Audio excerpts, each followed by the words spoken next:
কালারটা কিন্তু অনেক পার্থক্য হয়ে যায় তখন। তো কাজে আমরা এটা ছাদের থেকে নিচে নিয়ে যেয়ে এটার ওজন করে দেখব, এবং এরপর এটা যখন পাকবে ইনশাল্লাহ খেয়ে দেখব এটা খেতে কেমন হলো। তো ভিডিওটা দেখতে থাকুন, পরবর্তীতে আমি শেয়ার করব। তো সুপ্রিয় দর্শক মণ্ডলী, আজকে হচ্ছে 12ই জুন 2026 সাল। ছাদ বাগানে যে আমরা ব্যানানা ম্যাঙ্গোর যে ভিডিও ধারাবাহিকভাবে করতেছিলাম, আশা করতেছি আজকের এই পার্টের মাধ্যমে এই ভিডিওটা শেষ করব। এবং আজকের ভিডিওতে কিন্তু আপনারা একদম ব্যানানা ম্যাঙ্গোর আমি যখন থেকে রেকর্ড রাখা শুরু করছি তখন থেকে ধাপে ধাপে রেকর্ড দেখাইতেছি। আজকে হচ্ছে মে মাসের 10 তারিখ 2026 সাল। আমার ছাদ বাগানে যে ব্যানানা ম্যাঙ্গো আছে সেটার একটা আপডেট নিয়ে আসলাম। এই যে দেখতে পাচ্ছেন, চমৎকার কালার কিন্তু আসতে শুরু করছে। আমার কাছে এই ব্যানানা ম্যাঙ্গোটা খেতে এত ভালো লাগে। গত বছর মাত্র একটা আম ছিল এই গাছে, তো এইবার মোটামুটি 4-5টা আছে মনে হইতেছে। হ্যাঁ, এরকমই হবে, 4 থেকে 5টা আছে। এবং খুবই চমৎকার কালার আসে এটা পাকলে, এবং একেবারে খুবই পাতলা থাকে এটা আঠি। তো দেখা যাক এই বছর কি অবস্থা হয়। আমি গাছের গোড়ায় সকালবেলা পানি দিয়ে দিছি, এবং গাছটার বয়স মোটামুটি 3 বছরের মতো হয়ে গেছে, এবং যথেষ্ট ঝোপালো একটা গাছ। তো ভিডিওটা দেখতে থাকুন, আমি এক ভিডিওতে এটার আপডেটটা দিয়ে দিব আপনাদেরকে ইনশাল্লাহ। 19শে মে 2026 সালে আমার ব্যানানা ম্যাঙ্গো গাছের আরও একটা আপডেট নিয়ে আসলাম। এই যে এইবার অবশ্য 4-5টা ব্যানানা ম্যাঙ্গো ঠিকছে। এই যে মাশাআল্লাহ দেখেন কালার চলে আসতেছে। এই যে এই পাশে যদি এই আমটা দেখি, যেটাও কিন্তু খুব সুন্দর একটা শেপ, দেখেন সাইজ দেখেন, যথেষ্ট বড় একটা সাইজ হয়েছে। যে এখানেও 2টা আছে। তো এই আমটা দেখতেও খুব সুন্দর, খেতেও যথেষ্ট টেস্টি, এবং ভিতরে আঠিটা খুবই পাতলা হয়। আমি আপনাদেরকে ইনশাল্লাহ দেখাবো এই আমটা যখন পাকবে। তো ভিডিওটা দেখতে থাকুন। এই গাছের গোড়া কিন্তু পরিষ্কার করে এটাতে আমি জৈব মিশ্র সার দিয়ে দিছি। জুন মাসের 3 তারিখে আরও একটা আপডেট নেওয়ার জন্য আসলাম। ছাদ বাগানের এই যে ব্যানানা ম্যাঙ্গো দেখতে পাচ্ছেন, কত সুন্দর কালার হয়েছে। তবে এই আমগুলো কিন্তু পাকতে একটু দেরি হয়, একটু বলতে যথেষ্ট দেরি হয়। আমার জানা মতো এগুলো আরও 1 মাস পরে পাকবে। তবে যে পরিমাণ রোদ দেখতেছি, দেখা যাক কী অবস্থা হয়।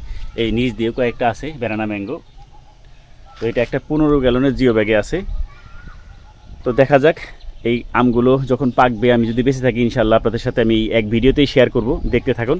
এখন আমের সাইজটা কীরকম হয়েছে এটাও আপনাদের একটা ধারণা দিই। দেখেন আমার হাতে জায়গা হইতেছে না, যথেষ্ট বড় সাইজের আম। তো দেখা যাক এই আমটা খেতে কেমন হয়, সব কিছুই কিন্তু এক ভিডিওতে শেয়ার করব। আপনারা ভিডিওটা দেখতে থাকেন। তো বেশ কয়েকদিন পরে ছাদ বাগানে এসে একটা মর্মান্তিক দৃশ্যই বলা যায়, আবার একদিক দিয়ে আনন্দেরও। সেটা হইতেছে ছাদে এসে দেখি আমার ছাদে যে ব্যানানা ম্যাঙ্গো আসলে, এখানে এই গাছটাই ছোটো, আর আমই ধরছে কয়টা 6-7টার মতো হবে এটাতে। তার মধ্যে একটা আম দেখি যে আমি কয়েকদিন ছাদে আসি নাই, আমটা পেকে নিচে পড়ে গেছিলো খুব সম্ভবত, এই যে পাখিতে খেয়ে নিছে। তো যাই হোক, ওদের ভাগ্যে ছিল, ওরা খাইছে। এটা উল্টায় রাখি যাতে পরবর্তীতে অন্য কোনো পাখি আসলে দেখলে খেতে পারে। পাখিতে খাওয়া জিনিস এখন না খাওয়াই বেটার। আর যেটা যেমন কালার হইতেছে, যেটাও কালার হইতেছে। তো আসলে এখন কি করব বুঝতে পারতেছি না। আজকে ভাবতেছি পরীক্ষামূলকভাবে একটা ছিঁড়ে নিয়ে যাই, দেখি কয়দিন লাগে এটা পাকতে, কি বলেন আপনারা? তো আমি এইটা নাকি এটাই ছোটো একটা নিয়ে দেখি, এই আমটা নিয়ে দেখি কি অবস্থা হয়। এবং এটা নিচে নিয়ে যে আমি ওজন করেও দেখব যে ছোটো ব্যানানা ম্যাঙ্গোটার ওজন কীরকম হলে যে এতটুকু হয়েছে সাইজ। এটা আমরা মোটামুটি কালারও যেহেতু আসছে, এটা কিন্তু পাকলে খুবই চমৎকার কালার আসে। যেরকম একটা কালার আসে দেখেন, এই যে এই দেখেন কালারটা কিন্তু অনেক পার্থক্য হয়ে যায় তখন। তো কাজে আমরা এটা ছাদের থেকে নিচে নিয়ে যে এটার ওজন করে দেখব, এবং এরপর এটা যখন পাকবে ইনশাল্লাহ খেয়ে দেখব এটা খেতে কেমন হলো। তো ভিডিওটা দেখতে থাকুন, পরবর্তীতে আমি শেয়ার করব। তো সুপ্রিয় দর্শক মণ্ডলী, আজকে হচ্ছে 12ই জুন 2026 সাল। ছাদ বাগানে যে আমরা ব্যানানা ম্যাঙ্গোর যে ভিডিও ধারাবাহিকভাবে করতেছিলাম, আশা করতেছি আজকের এই পার্টের মাধ্যমে এই ভিডিওটা শেষ করব। এবং আজকের ভিডিওতে কিন্তু আপনারা একদম ব্যানানা ম্যাঙ্গোর আমি যখন থেকে রেকর্ড রাখা শুরু করছি তখন থেকে ধাপে ধাপে রেকর্ড দেখাইতেছি। এবং আজকের এই লাস্ট পার্টে এসে আমরা এখানে যে আম আছে, এই যে ব্যানানা ম্যাঙ্গো আমি পলিথিন দিয়ে আটকে রাখছি, কারণ এর আগে আমার একটা আম খেয়ে ফেলছিল। তো এখানে গাছে আছেই কয়েকটা আম। তো তার থেকে এই যে পলিথিন এগুলো খুলে দেখব কী অবস্থা। আশা করি এখানে ব্যানানা ম্যাঙ্গো পেকে গেছে। তো আমরা দেখব একটা আমের ওজন কতটুকু হয় এবং এরপর এইখানেই ছাদেই খেয়ে দেখব ইনশাল্লাহ। তো আমার সাথে ভিডিওতে সহযোগী হিসাবে আছে আমার ভাতিজা, ওর নাম হচ্ছে সালমান। সবাইকে সালাম দাও। আসসালামু আলাইকুম ওয়া রাহমাতুল্লাহি ওয়া বারাকাতুহু। হ্যাঁ, ও আরবি লাইনে পড়াশোনা করতেছে, সবাই দোয়া করবেন ওর জন্য। তো ঠিক আছে, আমরা আগে একটু দেখি কি অবস্থা আমগুলার। যেমনটা দেখা যাইতেছে, আমি যে পলিথিন দিয়ে আটকে রাখছিলাম, এখন একটু খুলে দেখি কি অবস্থা। এই যে দেখেন, মাশাআল্লাহ, কালারটা কি! কালার কিন্তু একেবারে অসাধারণ একটা কালার আসছে এবং আশা করতেছি এটা পেকে গেছে, এখনই খাওয়া যাবে। তবে এই ধরনের আম কিন্তু সেরার পরে 2-1 দিন রেখে দিলে তারপরে খেলে সাংঘাতিক টেস্ট লাগে। তবে যেহেতু আজকের ভিডিওতে আমি আপনাদের সাথে বলছি যে শেয়ার করব, এই জন্য রেখে দিব না। আজকে একটা ছিড়ব, ওই যে ওইখানে আরও একটা আছে, এর একই রকম। তো এইটা যেহেতু কালার বেশি আসছে, আমি জানি যে আরেকটা একটু দেখাই আপনাদেরকে, যে এই পাশে দেখেন। তো এটা এখন আর অতটা কালার আসে নাই আসলে। তো এই জন্য এই আমটাই আমরা এখন ছিঁড়ে নিব। বিসমিল্লাহির রহমানির রহিম। এই ছিলাম। তো এই ছিঁড়ার সাথে সাথে আরেকটা বিষয় আপনাদের সাথে শেয়ার করি, যে আম যদিও আমি এখান থেকে ছিঁড়ছি, যাদের বাড়িতে আম গাছ আছে বা আঙিনাতে আম গাছ আছে, তারা যেটা করবেন, অবশ্যই এই আম গাছের আম সংগ্রহ করার সময় এই যে এই ডালটা সহ কেটে ফেলবেন। তাহলে কি হবে, এইখান থেকে নতুন কুশি বের হবে এবং আগামী বছর নতুন ডালে কিন্তু আবার ফলন পাবেন। কারণ এখন যদি আমরা এটা প্রুনিং না করে দিই, আম গাছের ডাল যদি আবার 7-8 মাস বয়স না হয়, তখন কিন্তু সেই ডাল থেকে ফলন পাওয়ার সম্ভাবনা কম থাকে এবং গাছটাও কিন্তু ছাদ বাগানের ক্ষেত্রে বিশেষ করে গাছ অনেক বড় হয়ে যাবে। তো এই জন্য গাছ ছোটো রাখার জন্য হলেও আমাদের কিন্তু প্রুনিং করতে হয়। তো এই ব্যাপারে আমার ভিডিও আছে, আপনারা দেখে নেবেন চ্যানেল থেকে। চলেন আমরা এখন দেখি এটার ওজন কতটুকু হলো।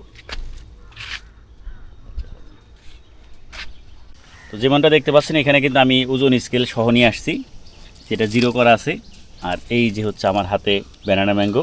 এখন আমরা দেখব এটার ওজন কতটুকু হয়েছে। তো গত বছর মাত্র একটা আম ছিল এই গাছে, দেখা যাক এটার ওজন কতটুকু হয়েছে। এই যে 214 গ্রাম ওজন হয়েছে। মোটামুটি খারাপ না, তবে সাধারণত এগুলো 300 থেকে 350 গ্রাম পর্যন্ত মাটিতে যেগুলো হয় হয়ে থাকে। তো আমার ছাদ বাগানেও এর থেকে বড় ব্যানানা ম্যাঙ্গো 2-1টা আছে, সেগুলো হয়তো বা 350 গ্রাম হইতে পারে, তবে এটা 214 গ্রাম পাইলাম। তো এখন হইতেছে একটু কেটে খেয়ে দেখার পালা। ভাতিজা, এটা ধরো।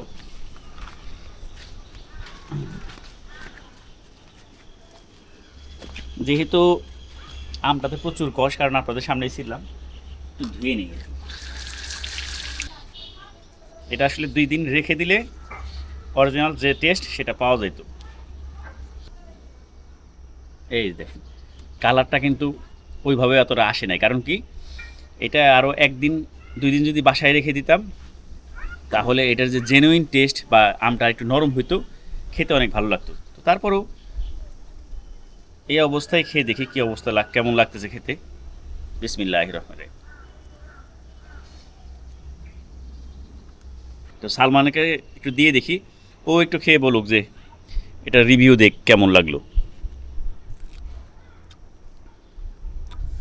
মিষ্টি আসলে হালকা একটু টক টক ভাব আসতে না? জি। এটার কারণ হইতেছে, এটা তো শক্ত আমটা এখনও।